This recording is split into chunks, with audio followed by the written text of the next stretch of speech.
Hello again, dear Corabrie. We have our last chapter today in the Chronicles of Narnia by C.S. Lewis, Book 1, The Magician's Nephew. This final chapter, chapter 15, is titled The End of This Story and the Beginning of All the Others.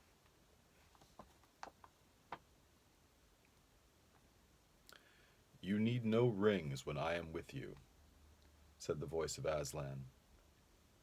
The children blinked and looked about them. They were once more in the wood between the worlds. Uncle Andrew lay on the grass, still asleep. Azlan stood beside them.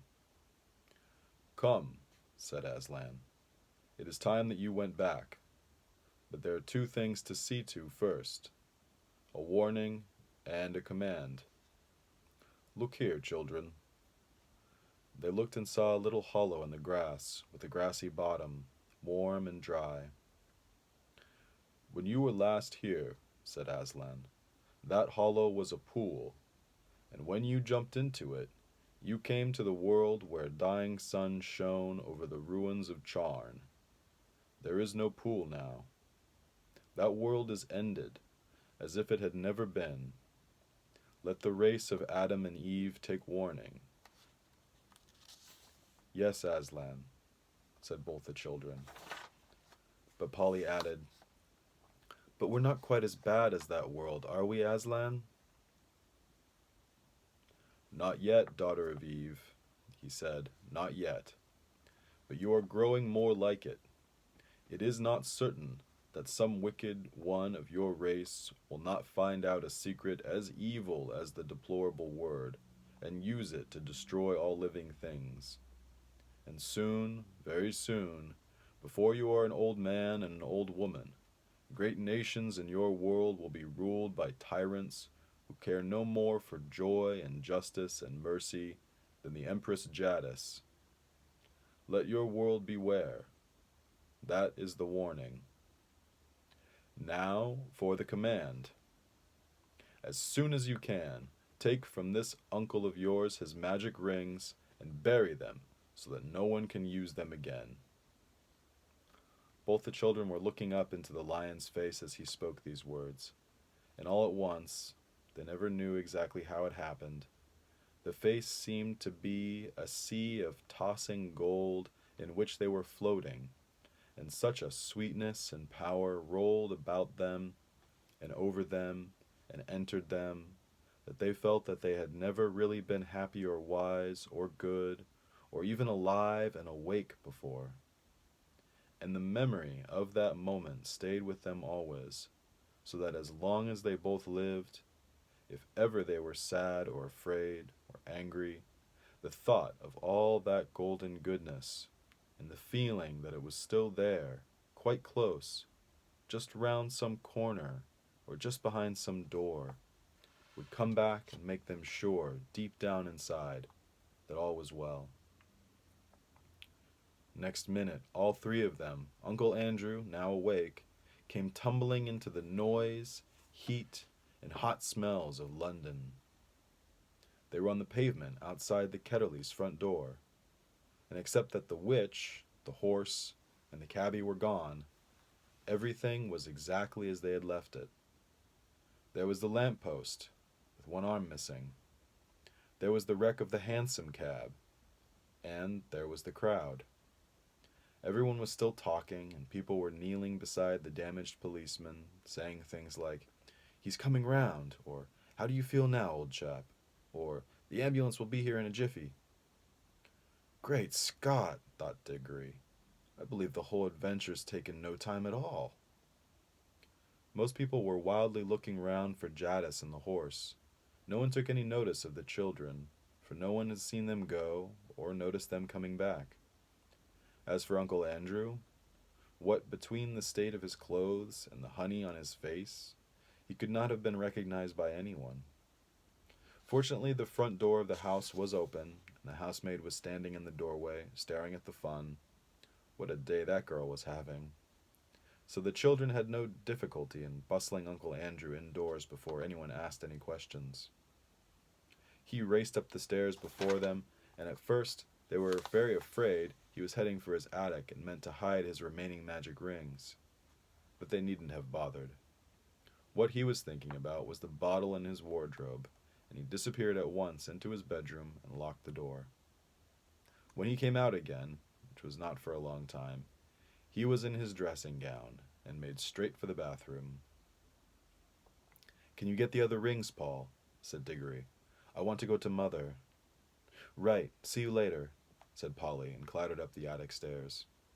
Then Diggory took a minute to get his breath, and then went softly into his mother's room, and there she lay, as he had seen her lie so many other times, propped up on the pillows with a thin, pale face that would make you cry to look at it.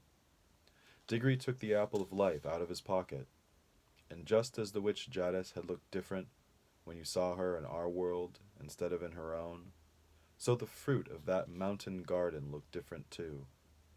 There were, of course, all sorts of colored things in the bedroom, the colored counterpane on the bed, the wallpaper, the sunlight from the window, and Mother's pretty pale blue dressing jacket. But the moment Diggory took the apple out of his pocket, all those things seemed to have scarcely any color at all. Every one of them, even the sunlight, looked faded and dingy. The brightness of the apple threw strange lights on the ceiling. Nothing else was worth looking at. You couldn't look at anything else. And the smell of the apple of youth was as if there was a window in the room that opened on heaven. "Oh, darling, how lovely," said Diggory's mother. "You will eat it, won't you, please?" said Diggory.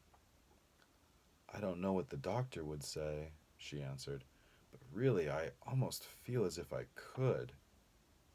He peeled it and cut it up and gave it to her, piece by piece. And here's a picture of her in bed with Diggory attending to her.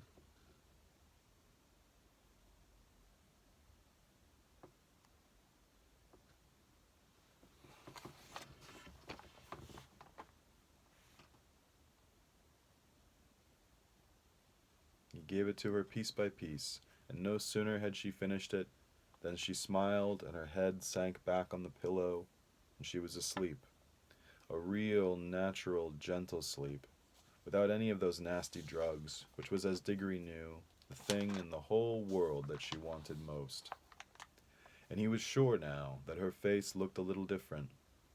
He bent down and kissed her very softly and stole out of the room with a beating heart, taking the core of the apple with him. For the rest of that day, whenever he looked at the things about him and saw how ordinary and unmagical they were, he hardly dared to hope. But when he remembered the face of Azlan, he did hope. That evening he buried the core of the apple in the back garden. Next morning, when the doctor made his usual visit, Diggory leaned over the banisters to listen. He heard the doctor come out with Aunt Letty and say, "Miss Ketterly, this is the most extraordinary case I have known in my whole medical career. It is like a miracle. I wouldn't tell the little boy anything at present. We don't want to raise any false hopes, but in my opinion—" Then his voice became too low to hear. That afternoon he went down the garden and whistled their agreed secret signal for Polly. She hadn't been able to get back the day before. "What luck," said Polly, looking over the wall. "What luck?" asked Polly, looking over the wall. "I mean about your mother." I think it's going to be all right," said Diggory. "But if you don't mind, I'd really rather not talk about it yet. What about the rings?" "I've got them all," said Polly. "Look, it's all right. I'm wearing gloves. Let's bury them." "Yes, let's. I've marked the place where I buried the core of the apple yesterday." Then Polly came over the wall, and they went together to the place.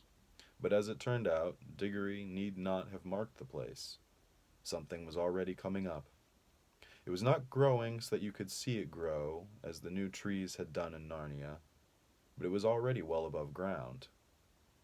They got a trowel and buried all the magic rings, including their own, in a circle around it. About a week after this, it was quite certain that Diggory's mother was getting better. About a fortnight later, she was able to sit out in the garden, and a month later, that whole house had become a different place. Aunt Letty did everything that Mother liked. Windows were opened, frowsy curtains were drawn back to brighten up the rooms. There were new flowers everywhere, and nicer things to eat, and the old piano was tuned. And Mother took up her singing again, and had such games with Diggory and Polly that Aunt Letty would say, "I declare, Mabel, you're the biggest baby of the three." When things go wrong, you'll find they usually go on getting worse for some time, but when things once start going right, they often go on getting better and better. After about 6 weeks of this lovely life, there came a long letter from Father in India, which had wonderful news in it. Old great-uncle Kirk had died, and this meant, apparently, that Father was now very rich.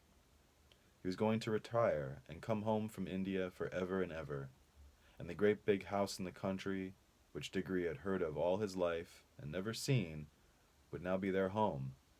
The big house with the suits of armor, the stables, the kennels, the river, the park, the hothouses, the vineries, the woods, and the mountains behind it, so that Diggory felt just as sure as you that they were all going to live happily ever after. But perhaps you would like to know just one or two things more. Polly and Diggory were always great friends, and she came nearly every holiday to stay with them at their beautiful house in the country. And that was where she learned to ride and swim and milk and bake and climb. In Narnia, the beasts lived in great peace and joy, and neither the witch nor any other enemy came to trouble that pleasant land for many 100 years. King Frank and Queen Helen and their children lived happily in Narnia, and their second son became king of Archenland. The boys married nymphs, and the girls married wood gods and river gods. The lamp post which the witch had planted without knowing it shone day and night in the Narnian forest, so that the place where it grew came to be called Lantern Waste, and when many years later another child from our world got into Narnia on a snowy night, she found the light still burning. And that adventure was, in a way, connected with the ones I have just been telling you. It was like this.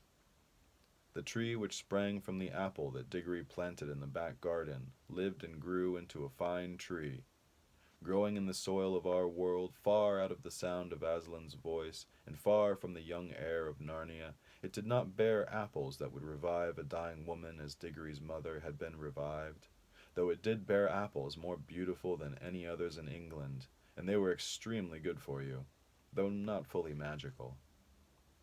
But inside itself, in the very sap of it, the tree, so to speak, never forgot that other tree in Narnia to which it belonged.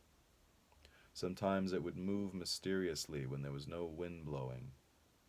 I think that when this happened, there were high winds in Narnia, and the English tree quivered because at that moment the Narnia tree was rocking and swaying in a strong southwestern gale. However that might be, it was proven later that there was still magic in its wood. For when Diggory was quite middle-aged, and he was a famous learned man, a professor, and a great traveler by that time, and the Ketterleys' old house belonged to him, there was a great storm all over the south of England which blew the tree down. He couldn't bear to have it simply chopped up for firewood. So he had part of the timber made into a wardrobe, which he put in his big house in the country. And though he himself did not discover the magic properties of that wardrobe, someone else did. That was the beginning of all the comings and goings between Narnia and our world, which you can read of in other books. When Diggory and his people went to live in the big country house, they took Uncle Andrew to live with them, for Diggory's father said, "We must try to keep the old fellow out of mischief, and it isn't fair that poor Letty should have him always on her hands." Uncle Andrew never tried any magic again as long as he lived. He had learned his lesson, and in his old age he became a nicer and less selfish old man than he had ever been before. But he always liked to get visitors alone in the billiard room and tell them stories about a mysterious lady, a foreign royalty, with whom he had driven about London. A devilish temper she had, he would say, but she was a dem fine woman, sir, dem fine woman.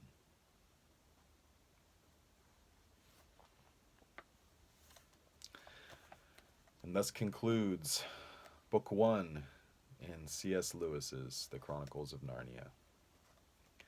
Hope you've enjoyed listening to it, Corabrie, as much as I've enjoyed reading it.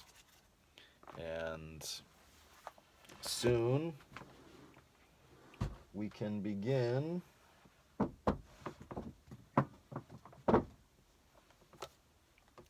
The Lion, the Witch, and the Wardrobe, Book 2 in the Chronicles of Narnia. Sending you lots of love. It is very nearly the solstice and very nearly your birthday. So happy birthday in advance.